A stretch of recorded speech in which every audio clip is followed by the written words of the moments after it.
안녕하세요. 자유교회 이진우 목사가 보내드리는 아침 묵상입니다. 오늘도 예수 그리스도의 향기를 내는 복된 하루가 되시길 바랍니다. 12월 13일 화요일 아침 묵상입니다. 오늘은 세상에서 가장 형편없는 쾌락이라는 제목으로 마태복음 5장 31절로 32절의 말씀 묵상합니다. 또 일러스되 누구든지 아내를 버리려거든 이혼 증서를 줄 것이라 하였으나 나는 너희에게 이르노니 누구든지 음행한 이유 없이 아내를 버리면 이는 그로 간음하게 함이요 또 누구든지 버림받은 여자에게 장가드는 자도 간음함이라. 오늘도 그리스도인이라는 신앙 정체성을 지키며 살아가는 복된 하루 되시길 바라며 화요일 아침 묵상 시작합니다.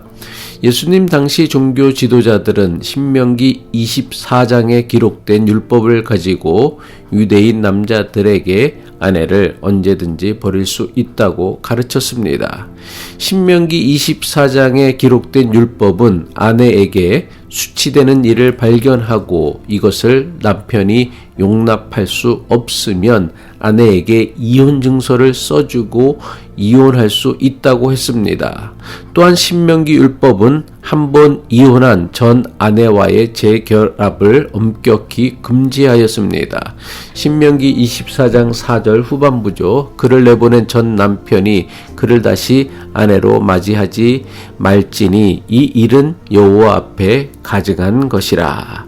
신명기 율법이 재결합을 엄격하게 금지한 이유는 남편이 이혼을 결정할 때에 자신의 순간적인 감정에 휘말려 성급한 결정을 하지 못하도록 막기 위함입니다. 이처럼 이혼에 관한 신명기 율법은 이혼을 권장하기 위한 것이 결코 아닙니다. 오직 특별한 경우에만 이혼할 수 있도록 무분별한 이혼을 금지한 것입니다. 하지만 예수님 당시 종교 지도자들은 무분별한 이혼을 막아 여자들을 보호하기 위해 주신 율법을 남자들의 편리를 위해 이혼을 부추기는 율법으로 왜곡하였습니다.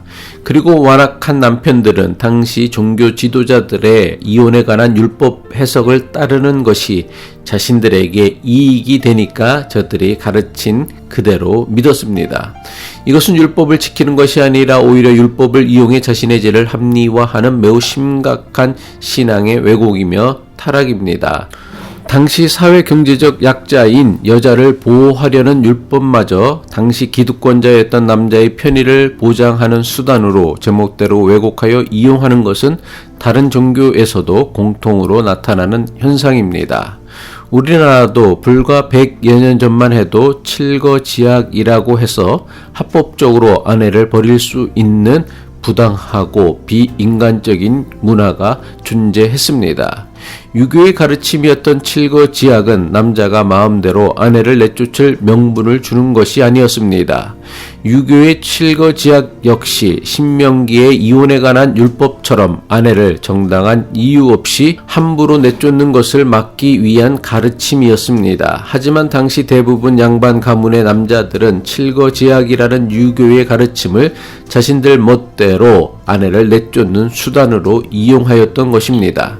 이처럼 어느 종교든 당시 기득권자들은 종교의 본래 가르침을 왜곡해서라도 자신들 유리한 대로 왜곡하는 일들이 비일비재하게 일어납니다. 예수님 당시 종교 지도자들은 남편들이 사소한 일로 아내를 쫓아내려고 해도 이혼 증서를 써주기만 하면 합법적으로 이혼할 수 있도록 도왔습니다.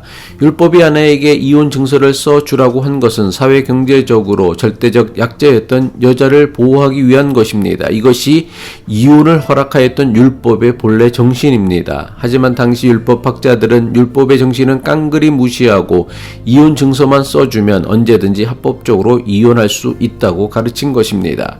이처럼 당시 종교 지도자들의 이혼에 관한 율법 해석은 율법을 주신 하나님의 뜻을 매우 심각하게 왜곡하는 것입니다.